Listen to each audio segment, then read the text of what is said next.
Madame,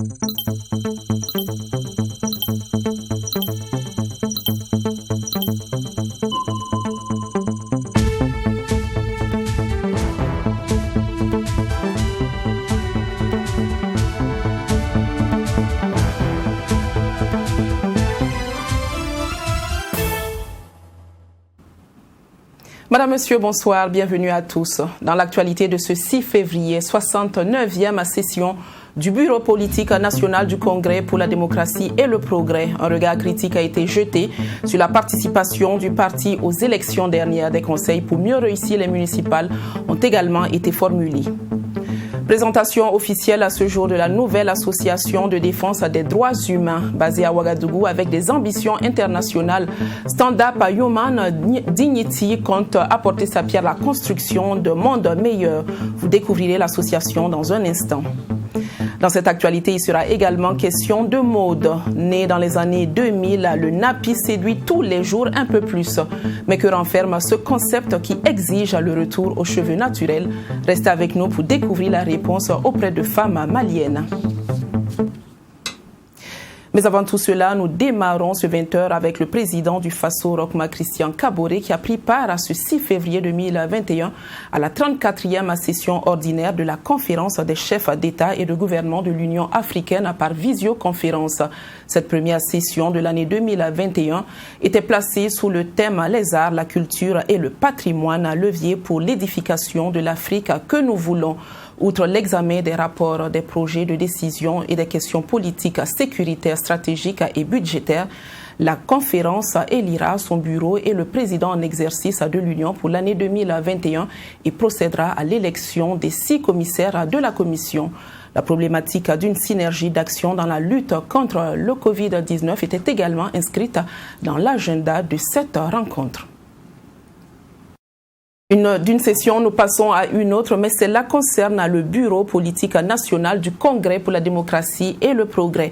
69e du genre, cette session s'est tenue ce samedi 6 février avec à l'ordre du jour le bilan de la participation du parti aux dernières élections présidentielles et législatives. Bien sûr, d'autres sujets ont entretenu cette rencontre tels que la préparation du CDP aux élections municipales à venir. Michael Tougri.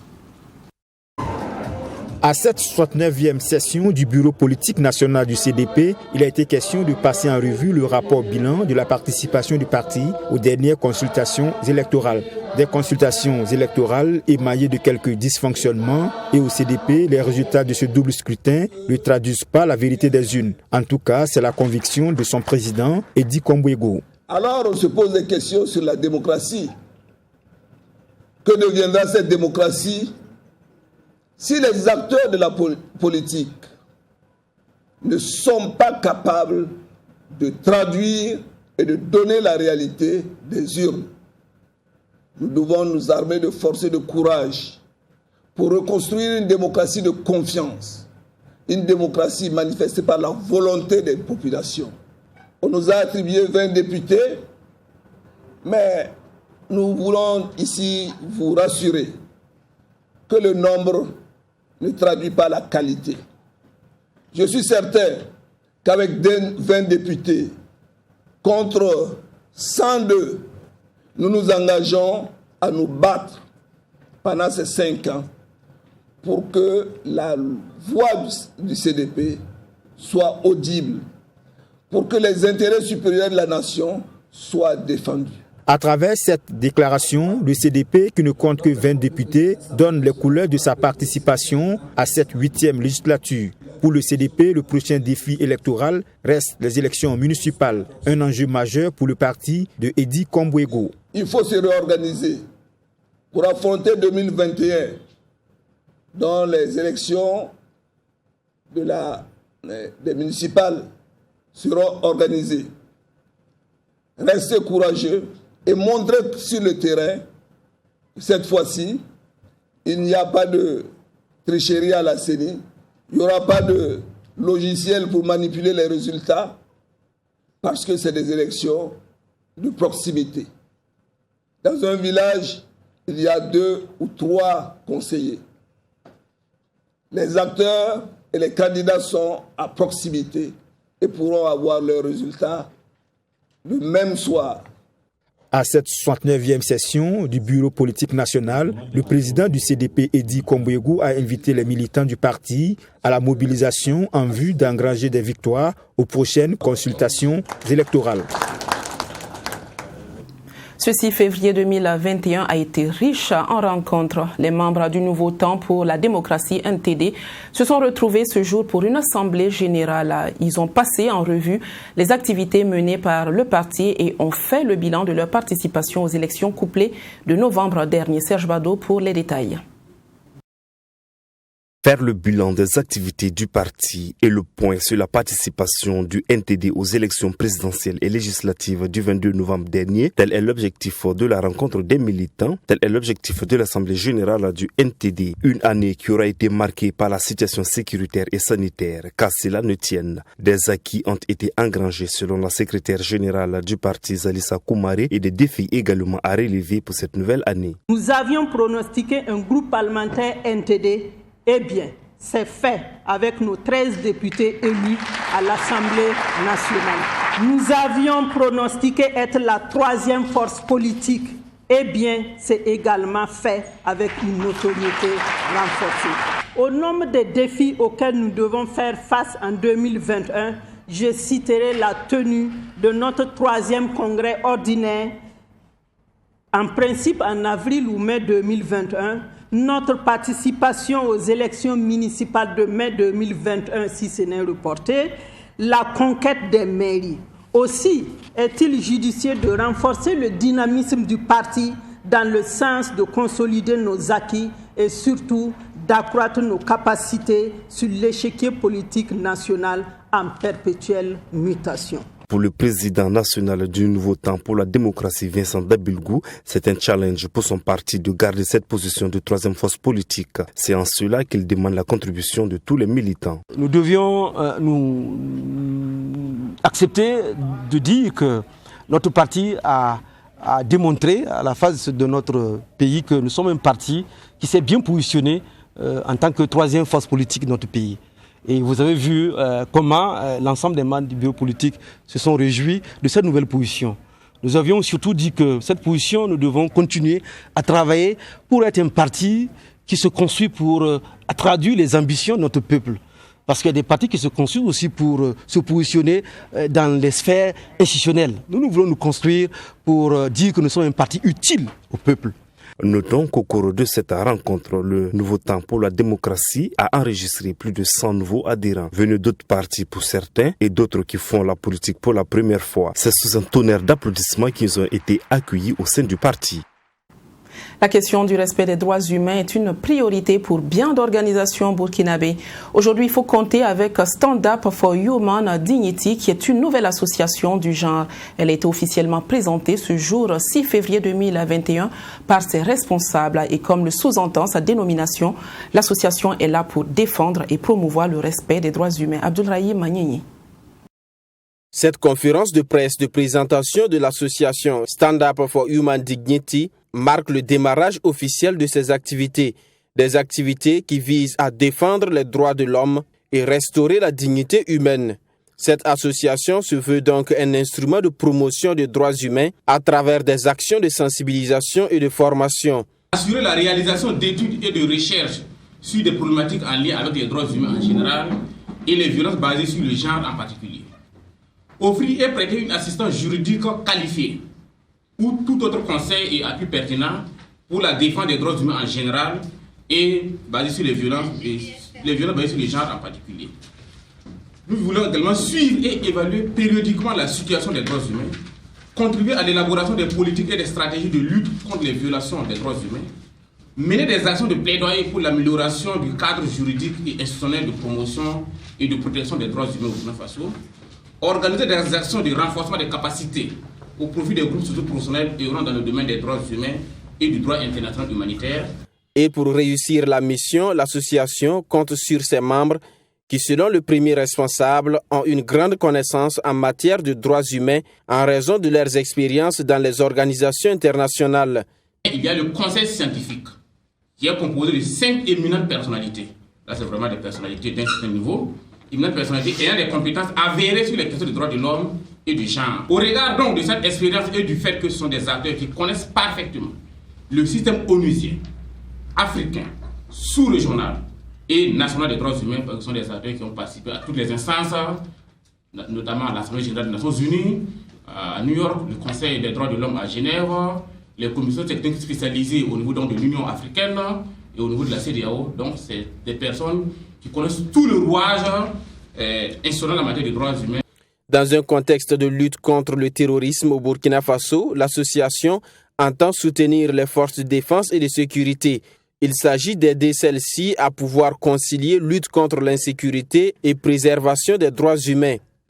Il n'y a pas de lutte contre l'insécurité sans respect des droits humains. Et le Burkina Faso serait honoré qu'on dise que les forces de défense et de sécurité mènent la lutte contre le terrorisme avec le respect des droits humains. Nous avons l'expertise pour accompagner les FDS afin qu'elles puissent mener la lutte contre le terrorisme et toutes sortes de sécurité de façon efficace, de façon professionnelle. L'association Stand Up for Human Dignity, qui signifie Défendons les droits humains, a été créée le 30 mai 2020.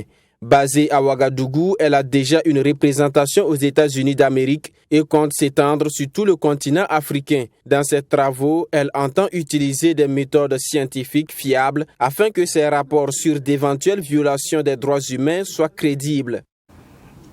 L'Organisation de la jeunesse panafricaine OJP en abrégé a lancé officiellement ses activités ce samedi 6 février. Une conférence publique sur la contribution de la jeunesse à la construction d'un modèle sociétal de paix a caractérisé cette journée. La cérémonie a été placée sous le patronage du ministre de l'Énergie, Ismaël Bachir Ouedraogo, et sous le parrainage de l'ancienne ministre de la Femme, Laure Zongo Iena Sanatasiri.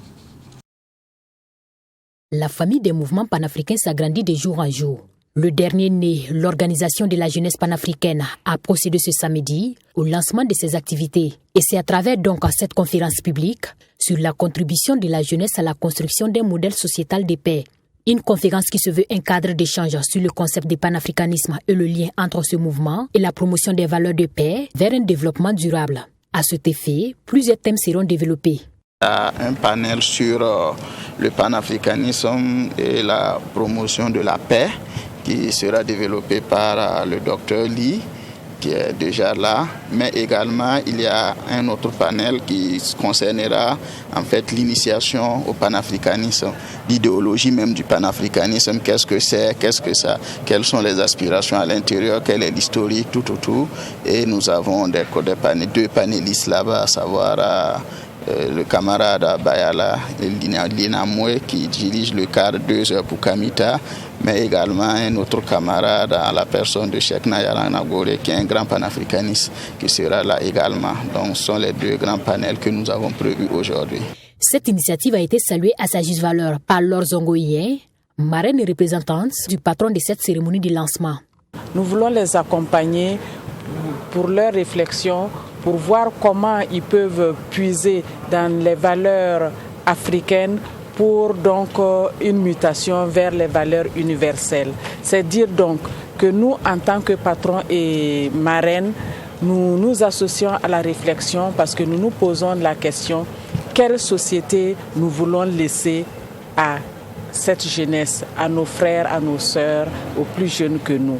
Et également être à leur côté pour voir quel engagement en tant que jeune, quelle est la part de responsabilité et d'engagement, quelle partition cette jeunesse peut et doit jouer pour un développement futur de notre continent et de nos pays respectifs.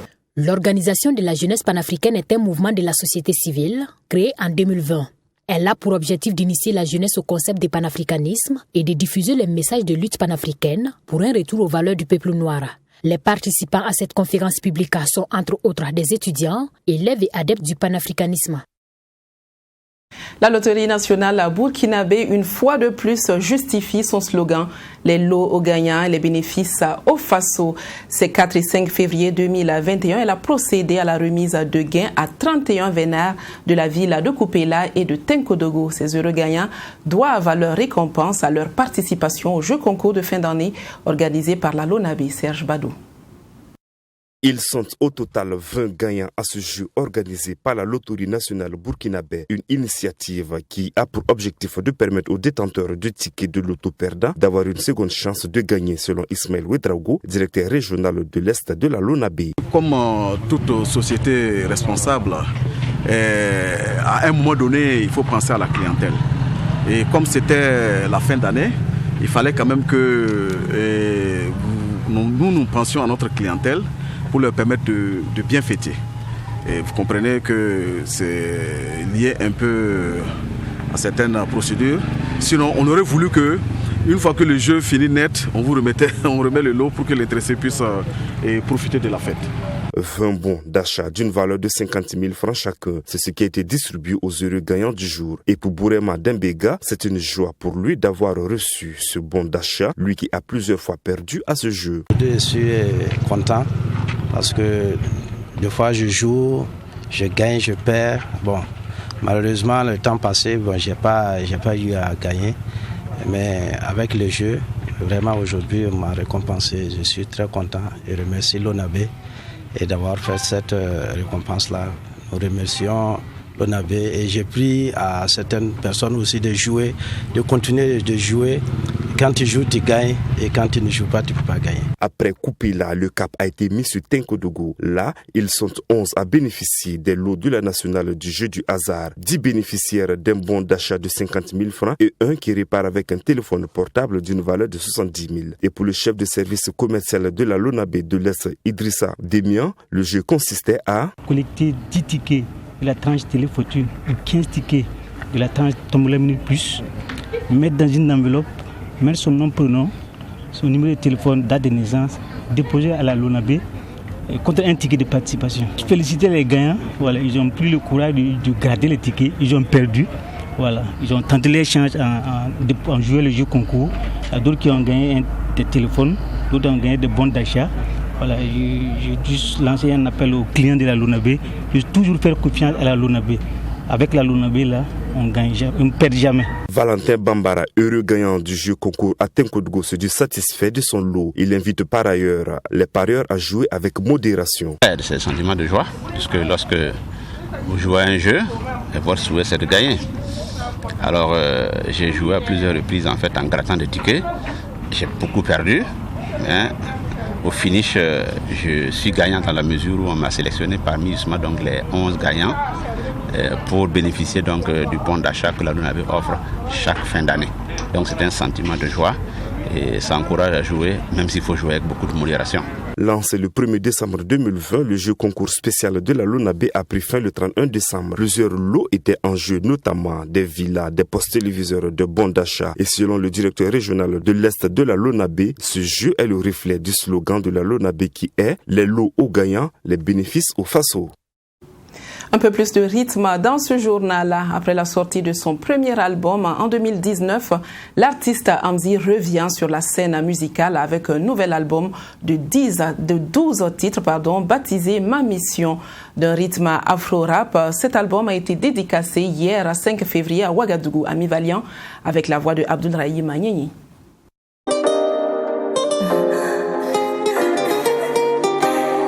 Ma Mission, c'est le titre du nouvel album de l'artiste Hamza Ganem alias Amzi.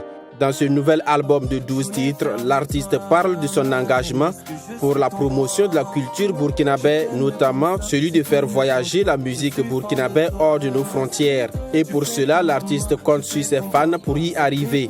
Déjà, le premier album était venu pour préparer ce deuxième album qui était La Mission. Moi, je suis venu pour une mission, celle que je viens de dire tout à l'heure, amener la culture burkinabé, donner du respect à la musique burkinabé. C'est ça la mission. Ma mission parle de relations sociales. C'est surtout ça, relations sociales. Parce qu'il faut dire quand on dit un pays est pauvre, c'est qu'il est pauvre de mentalité déjà. Et c'est dans le social qu'on peut apprendre à se cultiver, qu'on peut apprendre à se donner des leçons, à se former, à se rendre mûr. Voilà, c'est pour ça que ma mission parle plus de relations sociales. Dans cet album, Amzi a eu des collaborations avec des artistes de renom du Burkina et d'ailleurs, comme Greg le Burkimbila, Kayawoto, Mix Premier et Serge Beno de la Côte d'Ivoire. Pour la promotion de l'album, l'artiste annonce déjà les couleurs. Il promet des grands concerts dans les mois à venir. Moi, je trouve que 4 titres déjà, c'est pas beaucoup parce que la musique, c'est le partage c'est un partage, on se partage les expériences, les connaissances surtout. Ça fait déjà plaisir de partager des expériences avec un artiste par exemple que tu n'as pas l'habitude de voir, qui n'est pas chez toi. Et voilà, ça ne fait que nous grandir. Et en plus de ça, ça nous fait profiter des fans de l'autre artiste. L'un profite de l'autre et ainsi de suite. Je promets un concert, un grand concert au Palais des Sports en mai. Mais avant ça, il y a en avril, 10 avril, je vais faire un concert à Koudougou. Après, je vais faire à Bobo. Partout au Burkina, on va faire des concerts pour présenter l'album et tout. Et après, comme on l'a dit, il faut être vraiment respecté chez soi d'abord avant d'être respecté dehors. L'album entièrement enregistré au Burkina Faso compte les titres tels Maguez Foubiga, Tu me manques, Moi aimer toi. Rappelons que ce deuxième album de l'artiste Amzi est un mélange d'afro-rap, afrobeat et du warba dancehall chanté en français, moré et anglais. Et nous le disions, il y a juste 48 heures de cela que chaque 4 février est célébrée la journée mondiale de lutte contre le cancer. Cette année au Burkina Faso, les femmes des différents ministères, associations et ONG du pays l'ont commémoré à leur façon. Elles ont initié une séance d'aérobic sous l'égide de la première dame Sika Kaboré avec pour thème « Je suis et je vais ». Rassurez-vous, il n'y avait pas que des femmes à cette partie d'effort physique. Abdoulrahim Tapsoba et Chérif Ayanogo avec la voix de Nelly Tapsoba. Tous en tenue de sport, ces femmes et hommes ont répondu présents à l'appel de la première dame pour cette séance d'aérobic. Cette partie de sport se tient en marge de la célébration de la journée mondiale de lutte contre le cancer. Et pour l'épouse du chef de l'État, c'est une occasion d'échanger avec les femmes sur les moyens de prévention du cancer dont fait partie le sport. Nous commémorons aujourd'hui, 4 février, la journée mondiale de lutte contre le cancer. Et un des moyens de prévenir le cancer est l'activité sportive. C'est la raison pour laquelle nous avons décidé de faire un peu d'animation sportive cet après-midi avec les femmes des ministères, les femmes artistes. Cette séance d'aérobic est un pari réussi selon les organisateurs au regard de la mobilisation. Et la responsable du projet Success a aussi saisi l'occasion pour appeler les femmes à adopter de bons gestes et à aller à la bonne information. L'objectif, c'est pouvoir mobiliser les femmes, montrer que nous pouvons aussi prendre soin de notre corps. Voilà, et au travers de cela, nous porter l'information les unes aux autres, de pouvoir se faire dépister en tant que femme. Il faut se décider à aller dans un centre de santé, à avoir l'information, à se faire dépister et à repartir vers les autres pour leur porter également l'information. Parce que le cancer, lorsqu'on s'y prend tôt, on peut donc l'éliminer, surtout en ce qui concerne le cancer du col de l'utérus. Cette activité a connu la participation de plusieurs artistes, dont Inès. Pour elle, c'était de son devoir en tant que leader d'opinion de participer à la prise de conscience des femmes face à cette maladie. Je suis très ravie de participer à cette belle initiative, voilà, parce que c'est lutte contre le cancer. Voilà, le cancer, c'est un truc vraiment qui endeuille beaucoup de familles. Donc je suis très ravie de participer. Voilà, parce qu'aujourd'hui c'est un grand jour, parce que la première dame est là et tout le monde. Voilà, donc je dis merci à tout le monde. Je dis merci à toutes mes collègues qui ont participé. On rappelle, plus de 19 millions de cas de cancer ont été diagnostiqués dans le monde, avec environ 12 000 cas au Burkina Faso, selon une estimation de Globocan. Cette maladie absorbe plus de 60% du budget du ministère de la Santé alloué aux évacuations sanitaires. Ainsi, la première dame appelle les femmes à se faire dépister et à pratiquer le sport au quotidien. La mode nappy, vous connaissez certainement, ou en tout cas, vous en avez entendu parler visiblement. Elle a de beaux jours devant elle. Depuis les années 2000, cette tendance, surtout féminine, est en train de faire des adeptes. Le nappy prône un retour aux cheveux crépus pour les femmes afro-caribéennes. Par exemple, au Mali, plusieurs femmes ont abandonné le faux au profit du naturel et du vrai. Zoom sur un salon 100% nappy à Bamako avec notre correspondant permanent, Bourema Soulou.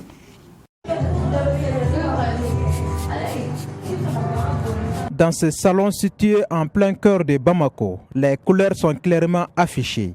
La clientèle ici est un peu particulière avec en vogue le nappy, une nouvelle tendance capillaire importée dans le pays par Maya Maïga, une ancienne immigrée malienne en France. L'idée m'est venue parce que j'ai trouvé qu'au Mali, il n'y avait pas un endroit, il y avait beaucoup d'endroits au Mali où on pouvait s'occuper de nos cheveux naturels. Car nos cheveux naturels ont besoin d'être entretenus et il y a des techniques pour ça. Ce n'est pas tout le monde qui sait s'occuper de nos cheveux naturels. Donc moi, je me suis occupée de mes cheveux. C'est une passion, j'ai appris à connaître mes cheveux. Je me suis renseignée là-dessus. C'est en fonction de ça que l'idée est venue de créer un salon pour les gens qui sont déjà naturels et puis pour encourager les jeunes filles qui veulent retourner au naturel. Nappy, contracté de deux mots anglais, natural and happy, attire de plus en plus de Maliennes. Ici, toutes sont clientes régulières de Maya Maïga qui emploie une dizaine de coiffeuses. Rokiatou Kamara est devenue nappy à la suite d'une mauvaise expérience capillaire. Non, parce qu'en fait j'avais une expérience au début, j'avais mes cheveux qui étaient hyper longs, sauf qu'à chaque fois je défrisais. Et à la fin je me rendais compte que tout le temps ça se cassait. Donc au final j'avais tout coupé. Et du coup quand ça a repoussé, c'est devenu nappy et tout. Et je me suis dit en fait c'est mieux. C'est mieux parce qu'au début, je pensais que c'était juste en défrisant qu'on pouvait bien s'occuper de nos cheveux, alors qu'en fait, il y a plusieurs produits qu'on peut utiliser en étant nappy. Et sincèrement, les cheveux nappy, c'est mieux pour moi, c'est rare. C'est quelque chose qui fait la beauté de la femme. Comme Rokiatou Kamara, Dr Noumansana Fatoumata est nappy depuis 6 ans. Et pour elle, c'est un choix qui permet de s'affirmer dans la plénitude de la femme africaine. Je me sens beaucoup plus authentique, je me sens moi-même, je me sens originale et je me sens surtout africaine. Et cette différence, je le vois quand je suis avec des Européennes, des Latinos. Je vois qu'on n'a pas les mêmes textures de cheveux. Ils ont des cheveux qui sont très jolis, il y en a qui sont lisses, il y en a qui ont les cheveux curly, ondulés. Et moi, je les ai frisés, crépus, et j'adore, je me sens moi-même et je me sens authentique. Si beaucoup voient le nappy comme une mode, une tendance, Maya Maïga pense le contraire. Elle appelle les Africaines à dépasser l'effet des modes. On essaie de revendiquer la beauté de la femme africaine, l'estime de soi, de garder nos cheveux naturels. C'est en quelque sorte ça. C'est pas seulement une mode. Pour rappel, le nappy est un mouvement lancé dans les années 2000 par les afro-descendants aux États-Unis. Aujourd'hui, le mouvement a pratiquement atteint tous les pays africains. Un retour aux sources qui permet aux femmes de se réapproprier des techniques traditionnelles d'entretien des cheveux avant l'arrivée sur le continent des produits artificiels. Ben voilà, c'est la fin de cette édition. Je vous quitte sur cette photo de la verseuse d'eau, un monument créé en 1987 et qui rend hommage à la femme burkinabé, réalisé en bronze. Il représente une femme arrosant des plantes, une invite à l'autre moitié du ciel à aménager des jardins. Il est situé en face du rond-point des Nations Unies à Ouagadougou. Je vous souhaite une agréable suite sur nos antennes. Bon week-end et bonsoir.